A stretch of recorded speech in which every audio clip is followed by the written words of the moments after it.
बताओ बताओ। सिलावा सिलावा पदिलावा बायागिल बाबूजी हमर शादी करवा दो, माथे पर हमरा मौर चढ़ावा दो। ऊपरे लबानी पगलाई बाबूजी हमर शादी करवा दो, माथे पर हमरा मौर चढ़ावा दो। आज जादूटा हाथ में करीबा लागत कि पापा ते समाज गइल बड़ा। आज शादी और जन लगी से कराए मोई जन लगी से कराए बुआ के हमरा में सट जा। तू मानो खाली अपने पैर में रहेलो। नरे बुढ़ू बुआ के अपना कुल खानदान में सट जावे। तो ऐसा बोलो ना, जल्दी करो बर्दाश्त लेके हो। लेके बायंडा यौरी बाजा बनावा के राजा इशारा का पूरा दो हो। मानी लो पापा हमर बतिया ले चलो तू बरतिया कि दुल्हा बना दो हो।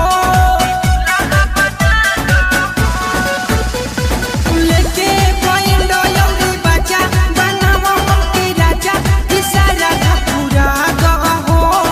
मानी लो पापा हमर बतिया ले चलो तू बरतिया कि दुल्हा बना दो हो।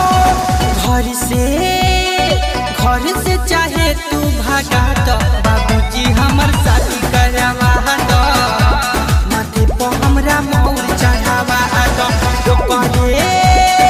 ऊपरे लबानी पगलाई बाबूजी हमर शादी करवा दो, माथे पर हमरा मौर चढ़ावा दो। पापा एक बात कही, हमर शादी करा दो। हमर 1 इंच के लड़का भैया सन अंदर के दादा कइले सन। अरे बाप रे देख देख क्या नगन का देवा। SA रिकॉर्डिंग स्टूडियो आकिल टोला। घंटी दीपक लगी सजे सुबह सयौरी नीरज दीपन गइले पापा हो। मुंगेम कुआरे ये बाबू खत्म भइल काबू कि हमारा बुझाता हो। अतवैया मकरी रूप में काबू।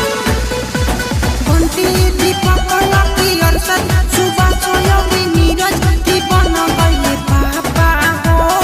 मुंगेम कुआरे ये बाबू खत्म भइल काबू कि हमारा बुझाता हो।